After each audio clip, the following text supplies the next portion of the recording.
Muy buenos días.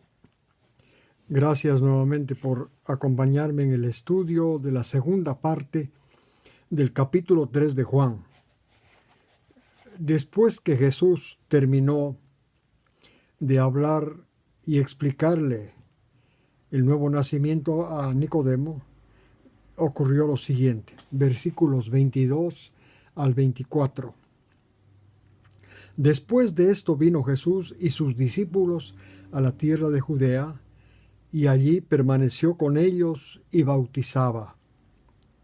23. También Juan estaba bautizando en Enón, cerca de Saleín, porque allí había muchas aguas, y venían allá y eran bautizados. 24. Porque Juan todavía no había sido arrojado en la cárcel.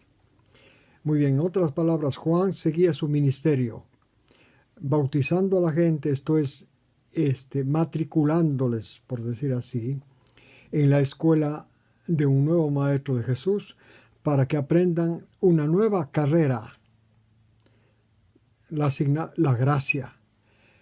Habían terminado ya, por decir también así, los estudios de la ley con los rabinos. Ahora era necesario tomar la nueva asignatura, la final, la gracia. Y entonces para esto tenían que ser bautizados por Juan. Para esto era el bautismo de Juan. Y entonces Juan, como decía Juan el Bautista, seguía su misión, pero también simultáneamente Jesús empezó a recolectar a sí mismo mediante el bautismo, mismo tipo de bautismo, el bautismo de Juan. Empezaron sus discípulos a bautizar y venían personas allá.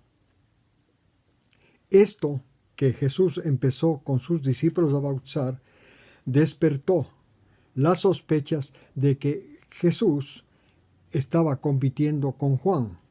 Y entonces, versículos 25 al 26, leemos: surgió entonces una discusión entre los discípulos de Juan y un judío acerca de la purificación. La purificación es el bautismo, ¿no? Entre los ritos que se usaban el agua para lavarse las manos, los pies, esas cosas, es purificación. Uno de ellos era el bautismo, pero aquí para entrar, repito, abandonar la asignatura, la carrera de la ley, el antiguo pacto, y empezar la asignatura o la nueva enseñanza, por un nuevo maestro, Jesús, la enseñanza de la gracia. Surgió entonces, pero los judíos no sabían esto, nadie sabía, solamente Jesús entendía bien. Surgió entonces una discusión entre los judíos de Juan Leí y un judío acerca de la purificación, acerca del bautismo que estaba haciendo Jesús, digamos sus discípulos, y Juan. Esto era, si es que cuál purificaba más, esto era lo que estaban discutiendo ellos. 26. Vinieron a Juan y le dijeron, tanto sus discípulos como el judío: Rabí, ¿quién estaba contigo al otro lado del Jordán, de quien tú habías dado testimonio? Está al otro lado del Jordán bautizando, y todos vienen a él. Esto es lo que estaba ocurriendo. Pensaron ellos que Jesús se puso a competir con Juan, que estableció un ministerio que competía con el de Juan. Ahora entonces Juan va a responder. Versículos 27 en adelante.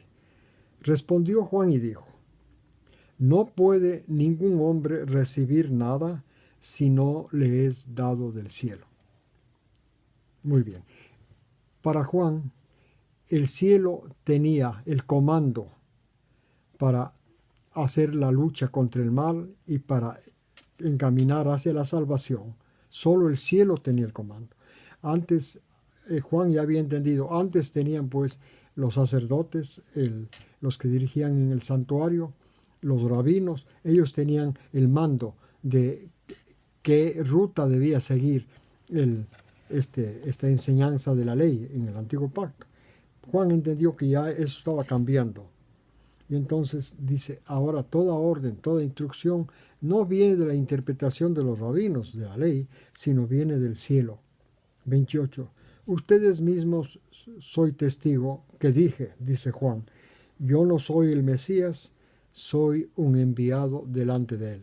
Entonces está diciendo, yo no estoy compitiendo, ni Jesús está compitiendo conmigo. Mi labor era solamente era enviado antes que Jesús para anunciar que atrás de él venía el Mesías. 29. El que tiene a la novia es el novio, pero el amigo del novio está allí y le oye y se llena de alegría por la voz del novio. Por esto mismo mi gozo ha sido completado. Jesús sigue explicando la misión de él frente a la misión de Jesús. Lo primero que dijo es, mi misión era ir adelante, explicando, enseñando que ya viene atrás el Mesías. Ahora él explica lo del bautismo con otra figura, con la figura del matrimonio, de la figura del cuando el novio y la novia están en el hecho nupcial. Él compara esa figura con el bautismo que estaba realizando Jesús.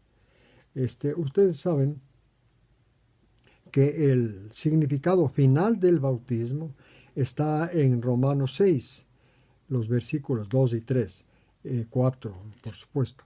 Ahí el bautismo, el significado final del bautismo es la unión del creyente con Jesús en la muerte de Jesús. Es, repito, la unión del creyente con la muerte de Jesús. El agua simboliza la muerte de Jesús, esto está en Romanos 6, y por supuesto el creyente, al ser bautizado, sumergido en el agua, está siendo rodeado de la muerte de Jesús. Esto es lo que significa el bautismo de Romanos 6. Diferente, por supuesto, al bautismo de Juan.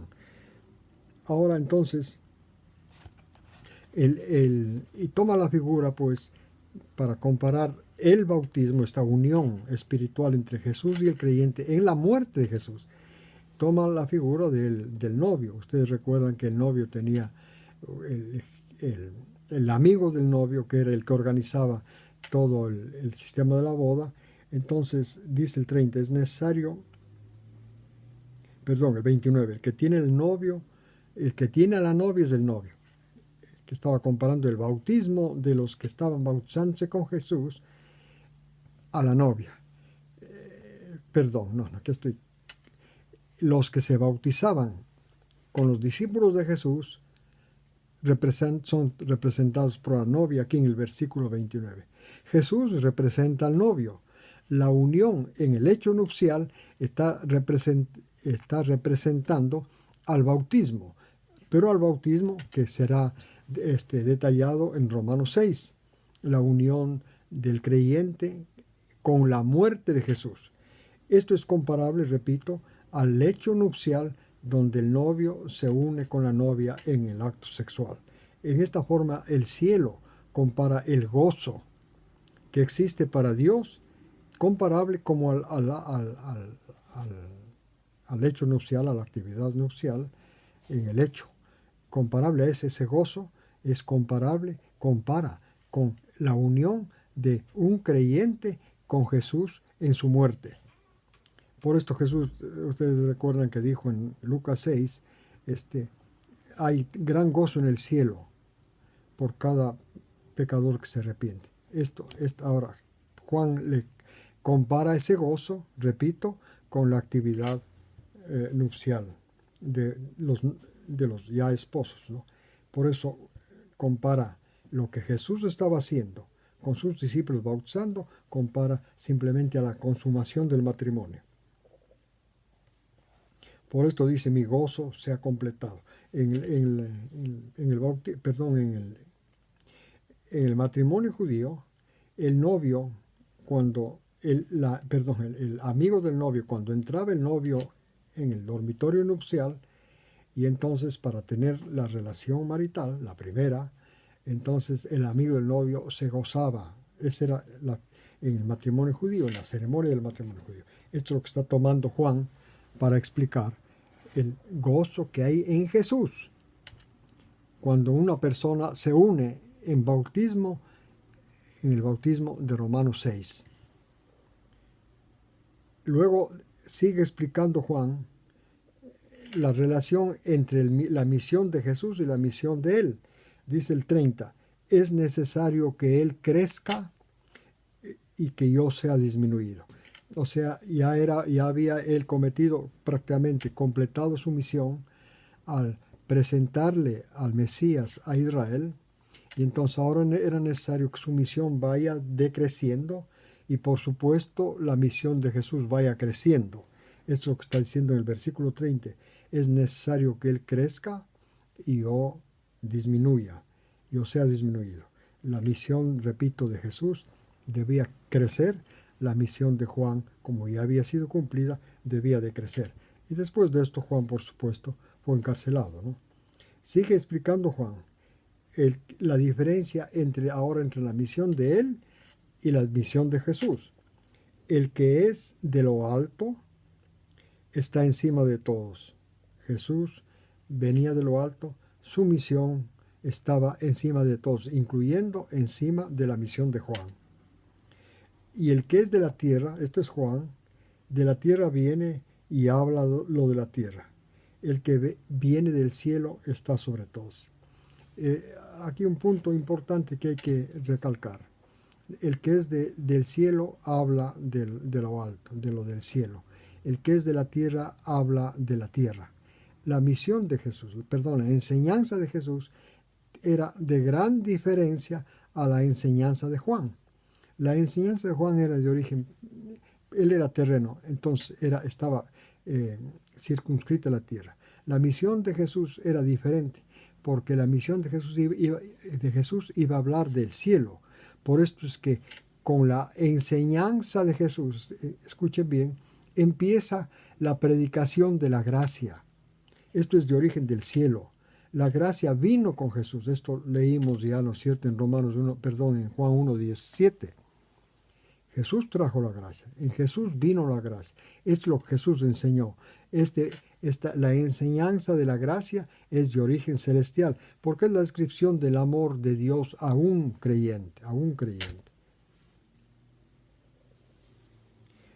32. Y lo que ha visto y oído Jesús, de esto testifica, y su testimonio nadie hoy.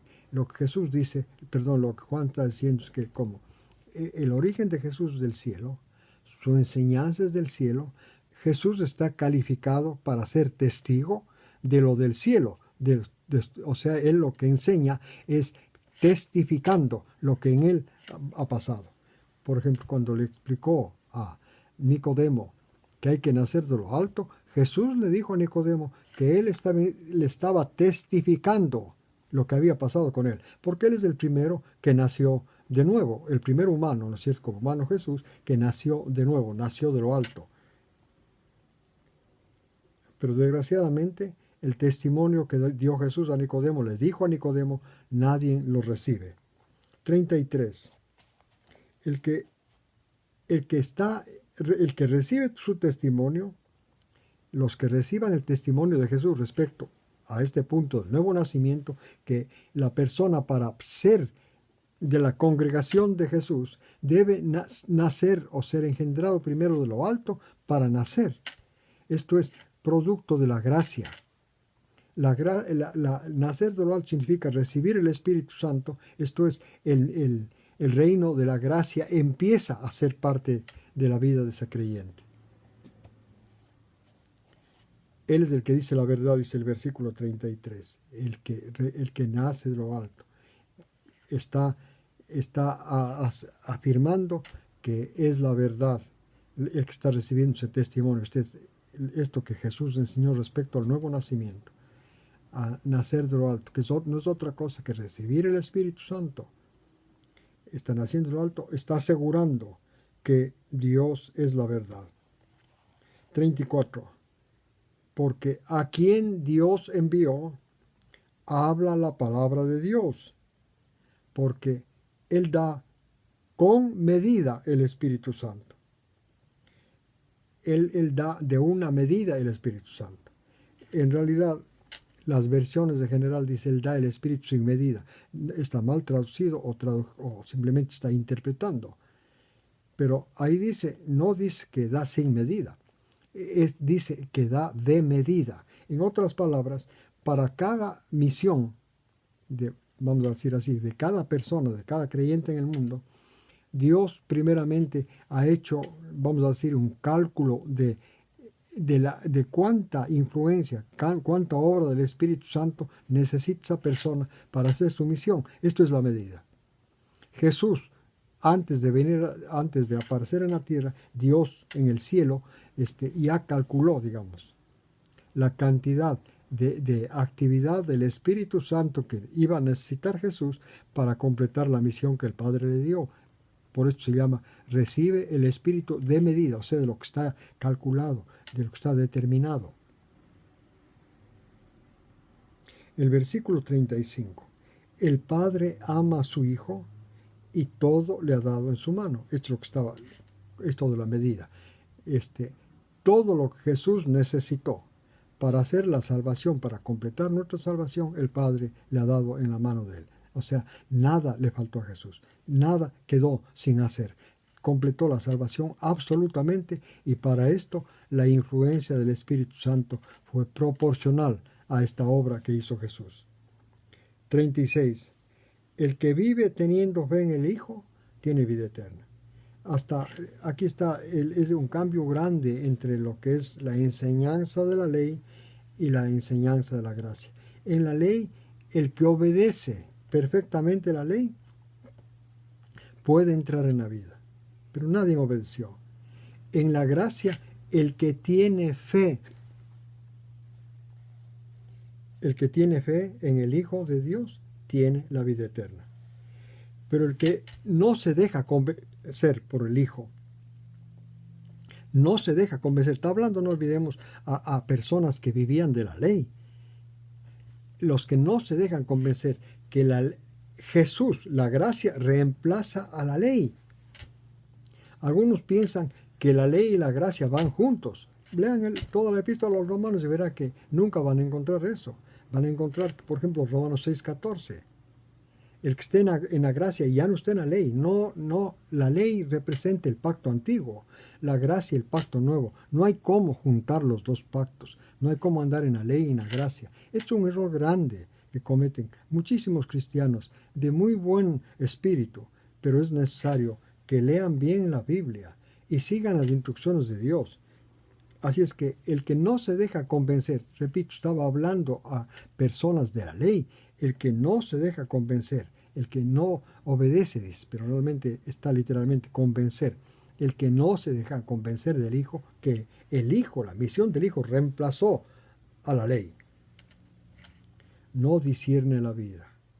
El que no está convencido del Hijo de Dios, de que Jesús es el Hijo de Dios, el que vino a hacer la voluntad del Padre, el que vino a enseñar la voluntad del Padre, el que vino a enseñar la actitud del Padre hacia los pecadores. Esto es la gracia. No discierne la vida. Sobre está hablando, repito, a personas que viven de la ley. Sobre está la ira de Dios. Les agradezco por acompañarme en este estudio. Que Dios los bendiga y les invito a la próxima semana para continuar con el capítulo 4 de Juan. Que Dios los bendiga. Hasta luego.